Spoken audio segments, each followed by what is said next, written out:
Well, it could be argued that this is the lowest moment of New Who.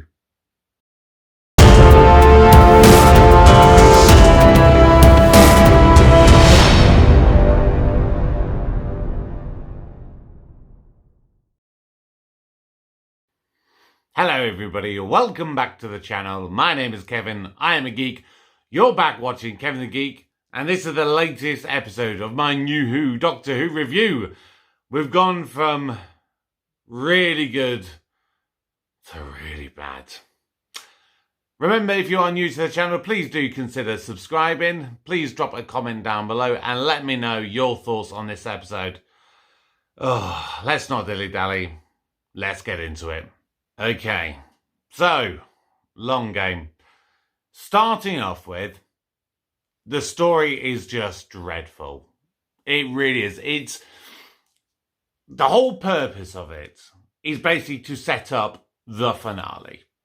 Similarly to the last episode, Dalek is also looking to set up the finale. And they do them in two different ways. This one is to set up the general premise of Satellite 5 and the kind of mechanisms of how it goes on and how the Daleks kind of come into the fore later down the line.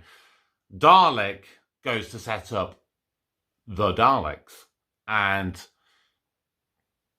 it does a great job in establishing what a great threat the Daleks are going to be for that finale. This episode was just so bad. So bad, right from beginning to end. I mean, there's not a lot you can really say for it. It is a generic thing. You're on a station, something's wrong. They do a bit of investigating. You have a villain at the end. You have a bit of a resolution. And you have the sort of semi-companion, if you can even call him a companion.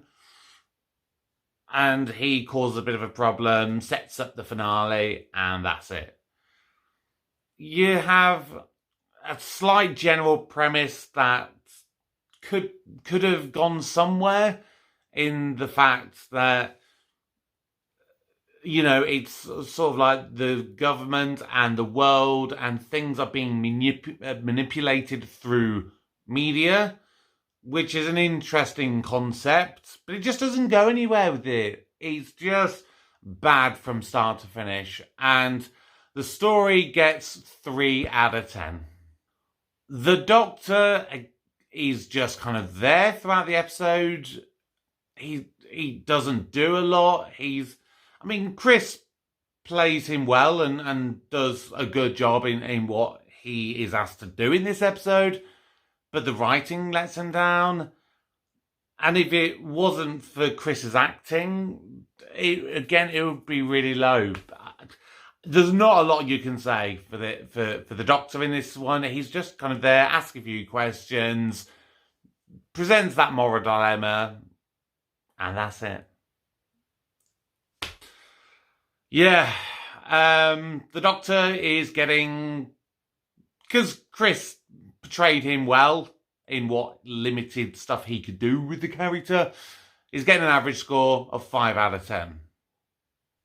Similarly, for the companion in this episode, now I want to point out straight away, I do not class Adam as a companion. So his score is separate from the companion score, which for this is just kept to just Rose.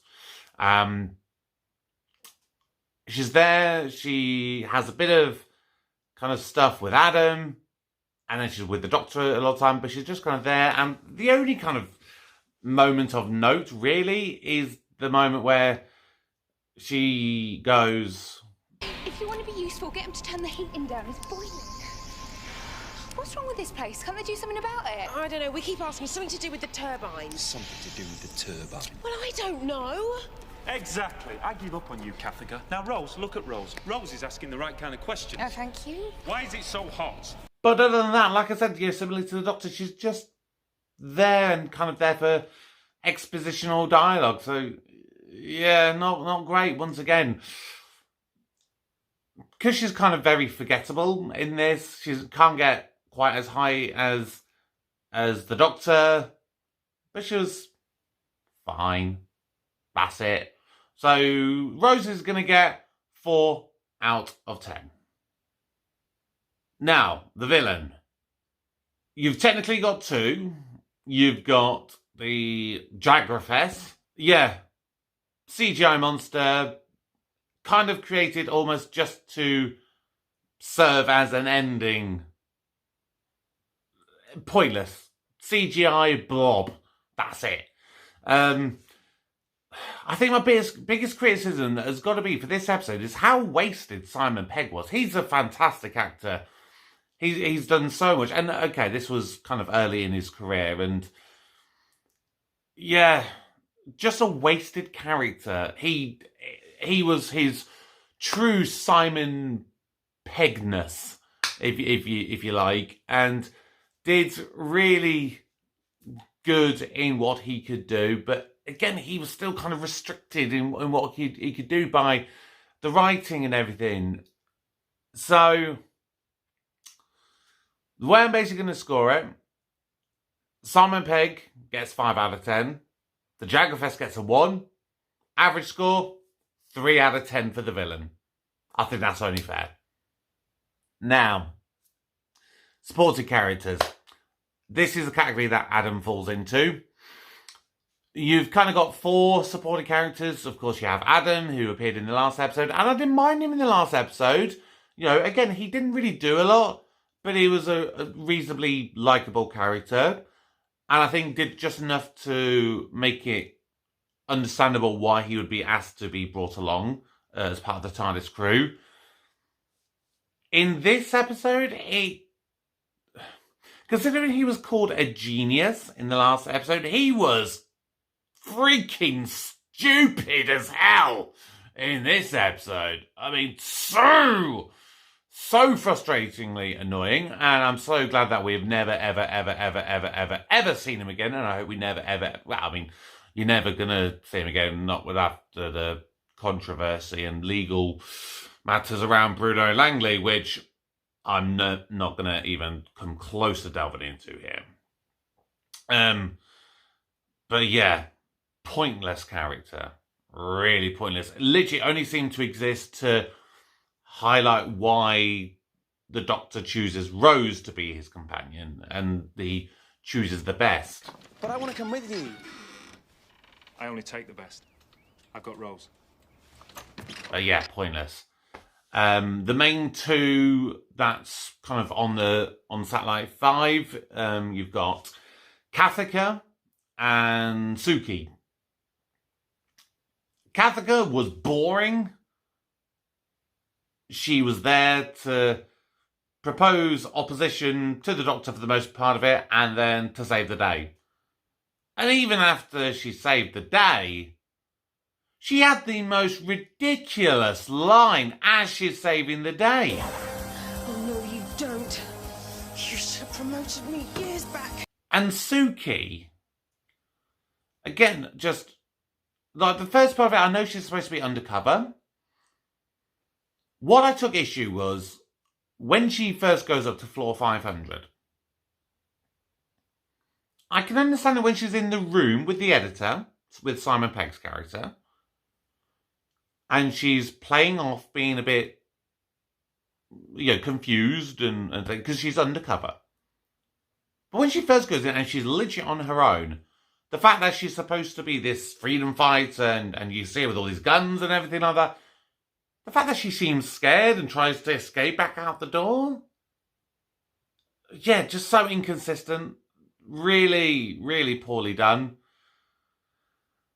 And then the last kind of supporting character you have is, of course, Tamsin Gregg, who's kind of like a Simon Pegg in this, that, I mean, she's a reasonably good actress, and when she was in Black Books and things like that, and was it The Green Wing? And then later down the line, I loved her in Episodes, the sort of spoof drama with Matt LeBlanc. She's a really good actress, and was just given a kind of a nothing role. So similarly to Simon Pegg, was really wasted and really underutilized. So supporting characters, yeah, 2 out of 10, and that's being generous.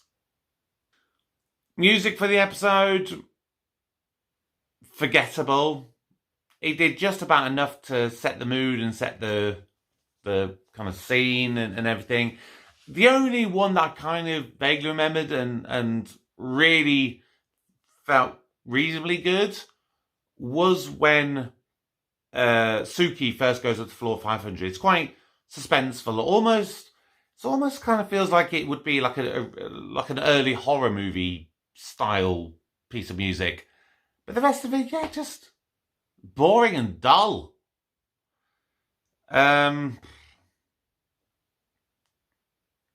Music, 3 out of 10. Once again, dialogue in this episode, it's poor, it's bland, there's not a lot to it. The only one really kind of note was the interaction between the editor and the doctor, and the bit where they kind of have that, well, they're in theory going to have a debate, but they don't, where they go, So all the people on Earth are like slaves? Well, now, there's an interesting point. Is a slave a slave? If he doesn't know, he's enslaved. Yes. Oh, I was hoping for a philosophical debate. Is that all I'm going to get? Yes. Yes. But again, like I said, it's sort of those moments that could have been really good, but then you have the stupid moment with Kathika when after she sees everything that's going on and knows that everything is a lie and everything like that, she still bloody goes, "Oh no, you don't. You should have promoted me years ago." It's like, really? Come on. Dialogue, 3 out of 10. Special effects was bad. You look at the Jaguar Fest, which of course is something that you see a lot of, and a lot of quite close-ups to it. And I've said throughout all of this first season, every time you do a close-up, it feels poor quality. The wider shots, again, where you see the space station, looks reasonably nice. But you see the Jaguar Fest close-up, it looks bad. And even the forehead thing, when you see that, again, it looks tacky. And an argument could be made that it's an outdated kind of software and it could maybe look a bit tacky, but yeah, it was just bad. Special effects, 1 out of 10. The set was poor once again because it is a rehash of what you've seen in End of the World, and then of course it gets reused for the finale for Bad Wolf and Parting of the Ways. I think this first season really feels like it was done on a bit of a shoestring budget because they didn't know whether it was going to be potentially a bit of a success, and so they're kind of playing it very loose and thinking, well, if we go too cheap and it's not a success, we can not ever do it again. We've not wasted too much money. And that really feels like the case. Again, similarly to Dalek, you have scenes where you have a small bit of set, which is physical set, and then the rest of it is all filled in with CGI. It looks bad. And like I said, the observation that you see the window and you look down at the Earth, that is reused. It's the exact same window. And this is supposed to be set in the year 200,000, and then the one in End of the World is the year 5 billion. That's a long period of time in between them, and it's the same window. Yeah. 2 out of 10. Finally, the costumes. Again, it's just one of those... again, they try and put a story part into it and say that it's not right and it should be more advanced than it is. But the fact that you've got basically everyone in mid-2000s kind of outfits, despite it being set, a good 198,000 years later. I mean, even the The seller at the food stand is got a cheap little kind of hat that you would expect any chef to wear. Well, I mean, okay, he's gone for a different colour rather than black and white, which is most kitchens. But even so, so bad. 2 out of 10. And that's the end of my review. That's the end of my ranking. I'm not going to beat around the bush. This was a bad episode. This episode gets a score of 28 out of 100. That means it's an F. Is it a bad episode? Yes, it is. Could it have been done better? Arguably a little bit, but I don't think there's much more you could have really done. Like I said, I mean, Simon Pegg was, something good to watch in every little scene he was in, and he was the only kind of generally a bit of a highlight, but even, like I said, he was really underused. So, yeah, the less said about this episode, the better. It's one that should be confined to history books as one of the worst, and it probably will be in my rankings. But what did you think? Did you like it? If you did, let me know. If you didn't, let me know. Or if you just thought it was meh, let me know. Please drop a comment down below. Remember, if you're new to the channel, please do consider subscribing. You can see all the reviews as they come out twice weekly at 6 o'clock on a Wednesday and on a Sunday. But for now, that's my review of The Long Game. My name is Kevin. I'm a geek. You've been watching Kevin the Geek. Thank you, and goodbye.